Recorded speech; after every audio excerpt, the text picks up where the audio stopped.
안녕하세요. 리스트어러 써니입니다. 오늘 아침 전도서 2장 12절로 17절까지 큐티했습니다. 묵상하면서 배운 점을 나눠보도록 하겠습니다. 13절에 봤더니 전도서는 솔로몬이 쓴 거지 않습니까? 내가 보니 지혜가 우매보다 뛰어남이 빛이 어둠보다 뛰어남 같도다. 예, 정말 전적으로 동의합니다. 당연히 지혜가 우매함보다 마치 빛이 어둠보다 뛰어난 것 같이 뛰어나죠. 당연히 저희들은 지혜를 선택하면서 살아야 될 것 같습니다.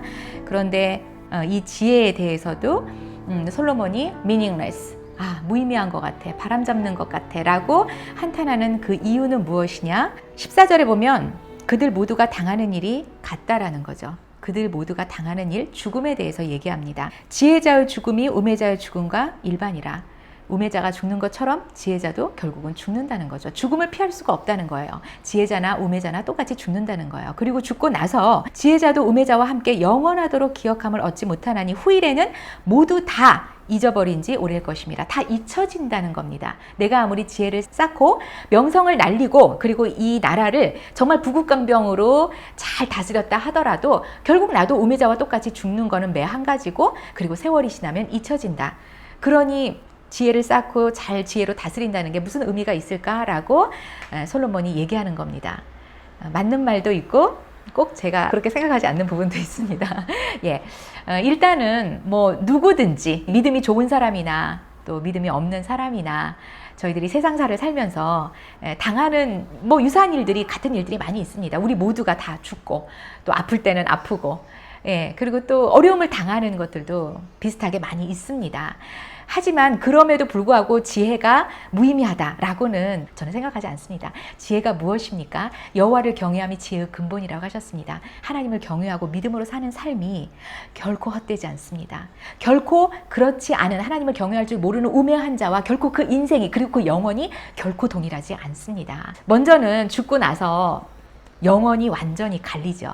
하나님을 경외하면서 믿음으로 산 사람의 그 이후의 세계와 그리고 하나님을 끝까지 선택하지 않고 자신이 죄인된 상태에서 그 죄 문제를 해결할 수 있도록 예수 그리스도를 주님께서 보내주셨는데도 불구하고 그 손을, 그 구원의 손을 잡지 않고 끝까지 죄의 그 완고함과 우매함 가운데 그냥 생을 마감한 사람은 영원한 지옥불, 영원한 사망에 떨어집니다. 어찌 같다고 할 수 있겠습니까?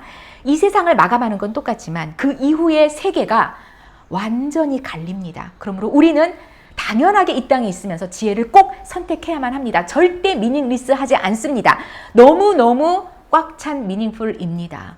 너무 분명한 미닝풀입니다. 이보다 더 의미 있는 게 없습니다. 그리고 또 혹 지혜를 후세 사람들이 많이 알아주지 않는다 하더라도 하나님이 알아주시면 오케이. 사람들은 다 알아준다 하더라도 하나님이 알아주시지 않으면 nothing입니다. 그런데 사람들의 머릿속에는 오래 기억되지 못한다 하더라도 하나님이 알아주신다면 우린 얼마든지 지혜와 믿음을 선택하면서 살아야 할 이유가 충분합니다. 솔로몬은 내가 이렇게 지혜롭게 행하고도 죽은 다음에 곧 잊혀질 거고 그냥 죽는 거는 우매자와 똑같아 라고 하지만 저희들은 몇천 년 전에 이 솔로몬의 지혜를 계속 배우고 있습니다.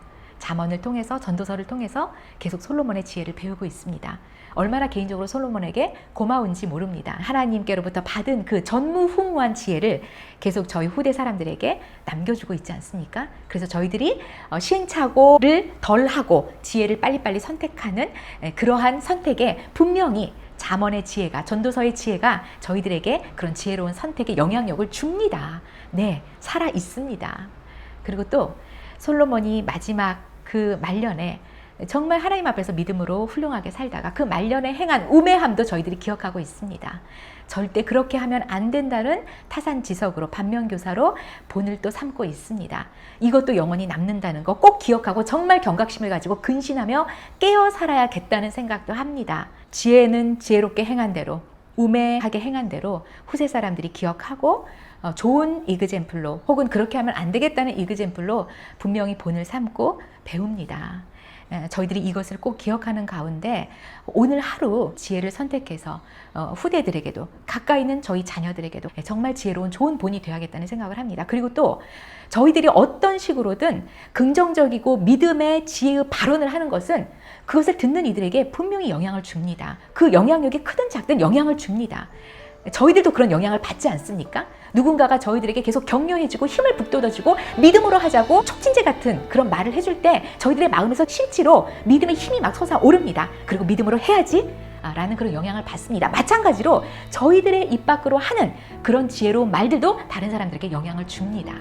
긍정적인 말, 믿음의 말, 지혜의 말, 하나님을 경외하는 그러한 발언들은 다른 사람들에게 영향을 줍니다. 그래서 오늘 하루의 적용은 긍정적으로 말하고 지혜롭게 믿음의 말하기를 선택해서 다른 사람들에게 영향을 주는 그런 복된 하루를 살아야겠다. 그리고 그 말은 첫 번째는 제 귀가 먼저 듣습니다. 저에게 너무나도 복이 됩니다. 부정적인 말은 저에게 첫 번째로 해가 됩니다. 제가 저를 사랑한다면 주님이 저를 너무나 사랑하시는데 이 귀한 사랑스러운 존재에게 막 독을 넣으면 안 되지 않습니까? 너무나도 유익한 걸 넣어줘야죠. 그런데 저에게 먼저 제 귀가 먼저 복을 누리고 그리고 그것을 듣는 많은 사람들이 복을 누립니다. 복을 끼치는 사람이 되어야 되겠습니다. 그래서 오늘 하루 적용은 긍정적인 말, 믿음의 말, 하나님을 경외하는 지혜의 말을 해야겠다. 그런데 이 말은 어디서 나옵니까? 마음에 가득한 데서 말이 나옵니다. 갑자기 저희들이 마음에는 그런 생각이 없는데 이 입술에서만 말이 나오는 거 아니지 않습니까? 마음에 가득한 것이 입술로 나오고 얼굴 표정으로 나오고 행실로 나옵니다. 그렇다면 먼저 저희들 마음에 하나님을 경외하는 그 영광스러운 지혜를 가득하게 쌓아 나아가야겠습니다. 그래서 오늘 하루도 성경 읽고 그리고 하나님 말씀하신 거 기억하며 순종하기를 선택하는 지혜를 선택하는 매사에 어떤 언행에 하나하나 하나님을 경외하는 지혜를 선택하는 그런 하루가 되어야겠다는 것이 오늘의 적용입니다. 성도님들도 오늘 각자 계신 곳에서 지혜를 선택하고 믿음을 선택하시고 하나님을 경외함을 선택하셔서 먼저 성도님들 각자가 복을 첫 번째로 누리시고 주변에 많은 사람들에게 복을 끼치시는 복된 하루 꼭 사시기를 기도하겠습니다. 화이팅입니다.